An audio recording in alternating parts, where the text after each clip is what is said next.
Well, I mean, there's a lot of combinations of things, factors that go into, like, okay, so if you call a drop back pass on first down and 10 and you take a sack, you can say, okay, well, sometimes it's actually a rhythm pass. So it's supposed to be, action, reaction, check down, run. I mean, there should not be any holding the ball. So there's issues with that. Sometimes we've had breakdowns and protections. Sometimes we get beat one-on-one. And then you can go back and say, well, why did we call that?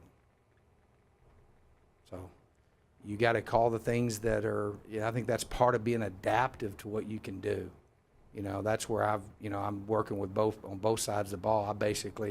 That's my deal, is I'm pushing both coordinators to continue to adapt to our guys and continue to do the things that we can do. And, I think that we're closer to being there. And, that's the big issue is, first and foremost is turnover ratio. We've got to get more takeaways on defense. And we're not getting takeaways. We've got to get those. Had one nice one in the last game, calls fumble. We need more of those. We need to get more interceptions. We're not getting a lot of interceptions. Well, why is that? How do you get interceptions? Well, you got to see the ball, get the ball, right? And so, we're looking at all those things, and because we've traditionally have gotten a lot of takeaways. You probably look at the last 5 years combined, we'd be way up there in the top of the country in getting takeaways. So there is a method to all of it, and it's finding the right balance. But the bottom line is winning football games. And the key to winning football games is win the turnover ratio and win and dominate negatives.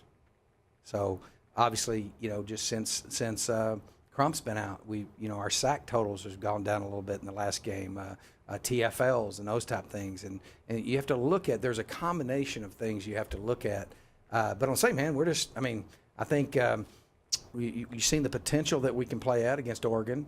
And I think we are playing. I think our guys are at the best point we've been at in the season, and you just got to go out and figure out a way to win. It's a single elimination tournament, basically the way it works, in the Pac-12, and anybody can beat anybody.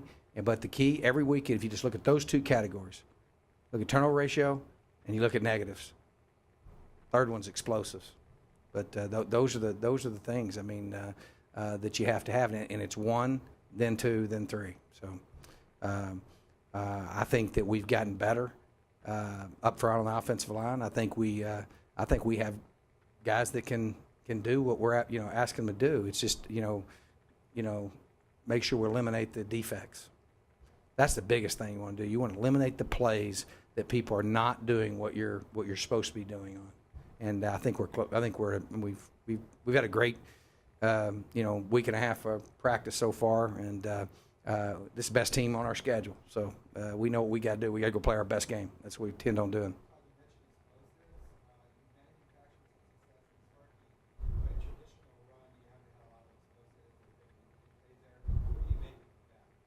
Yeah, I thought we've ran the ball better. I mean, I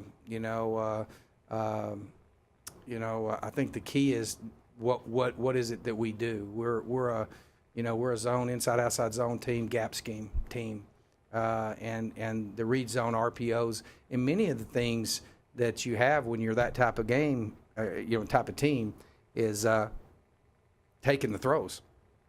A lot of times, the vast majority of the time, we have run plays called, and we're throwing and getting those spots out there for 7, 8, 10, 15 yards, and those are sweeps as far as I'm concerned. So you just got to take what they give you.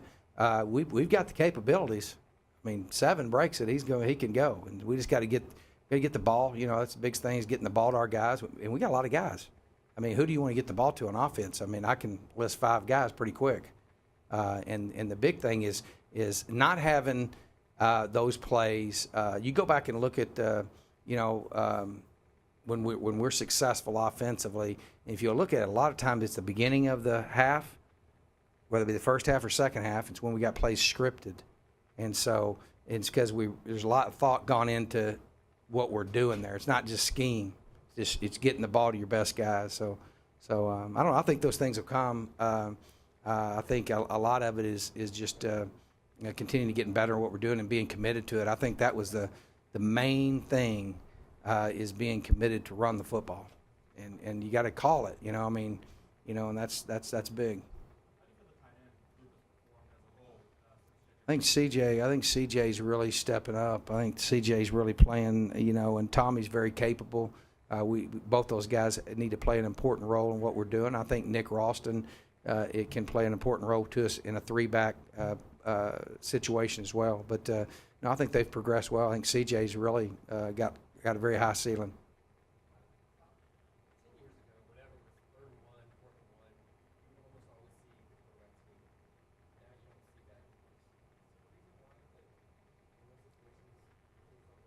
I don't know. I don't know. It might be just the games that you've watched. I mean, I've seen quite a few of them on film this year.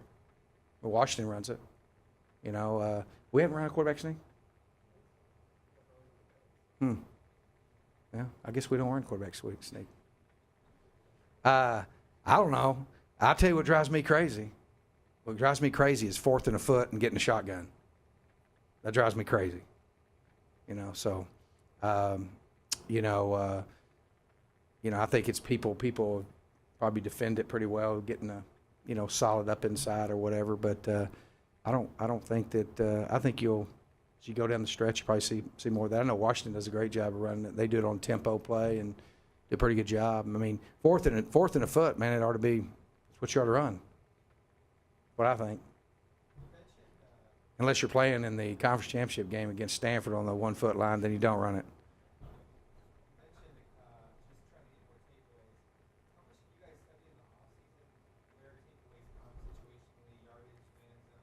I am. You can ask our staff that there's probably no one spends more time on that than what we do and what I have studied how the particular plays that those happen. Just like a lot of turnovers will occur on perimeter pass plays, like on bubble plays. If you can get the receiver to cut back inside, there's lots of those are caused by collision. The main thing about turnovers is population.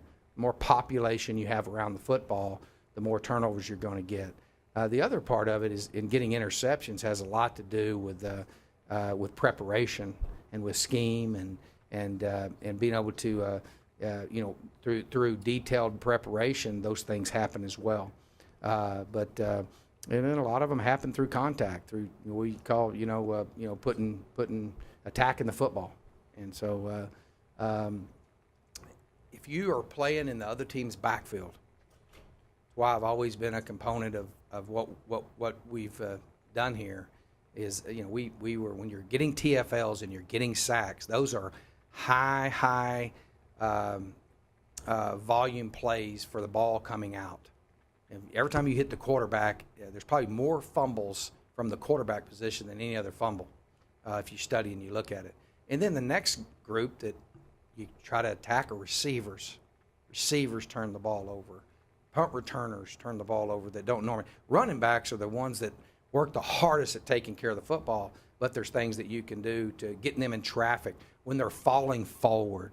When they're falling forward, they'll lean forward with the ball, punching the ball out. So, yeah, we study the heck out of it, and we spend a lot of time on it. We start practice off every day with ball security and takeaway and trying to emphasize that. That's the one thing at the end of every practice. I'll say, how many takeaways we have today? We had 12 today on the defense. So that's something. It's just constantly emphasizing it and being aware of it is part of it. But a lot of it has to do schematically, what you do. You know what I'm saying? I mean, if you think about that, I mean, probably the guy on the offense that you can get the ball from the easiest is the quarterback because he's the most vulnerable in the pocket. And then when you're meshing, when you're handing the ball off and things like that, that's why I like to attack and a big, huge, zone pressure, wave pressure team. Because when you're getting TFLs, your turnovers are going to go up. When you're getting sacks, your turnovers are going to go up. If you do a good job of containing the football on the perimeter, your turnovers are going to go up. So, and then the more you can get in 3rd down and 6+, the more turnovers you should have.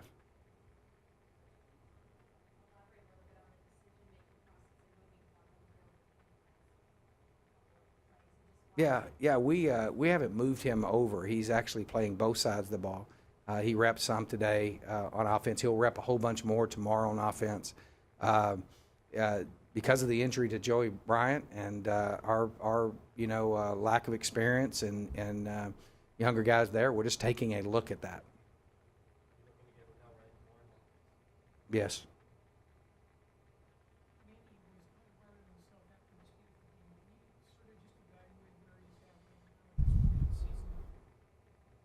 I mean, I think Manny's a good quarterback. I think he's got, I wouldn't do that after every game. I would, I think that, you win or you lose. That's the way it is. I mean, so, we're in the process of evaluating that. So how's he doing right now? I got a lot of belief in him and faith in him. He's our quarterback. He's our guy. He's got a lot of courage. He's got a lot of heart. He's got to do what he's coached to do and be disciplined about what he's doing. And we'll evaluate him in the next 7 to 8 weeks. And it's real easy. Same way I'm evaluated, wins and losses.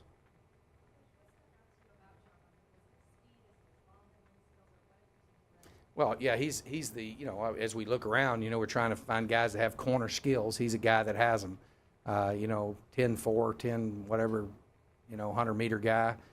He's got big-time speed. He's got great length and his size. He's got good height. So I wish I would have done it more in camp. I started to do it then. Obviously, we felt so good about where Joey was. We didn't think we'd be in that situation. But we got other guys over there too. I mean, Alex Perry is a young guy. It's going to be a great corner.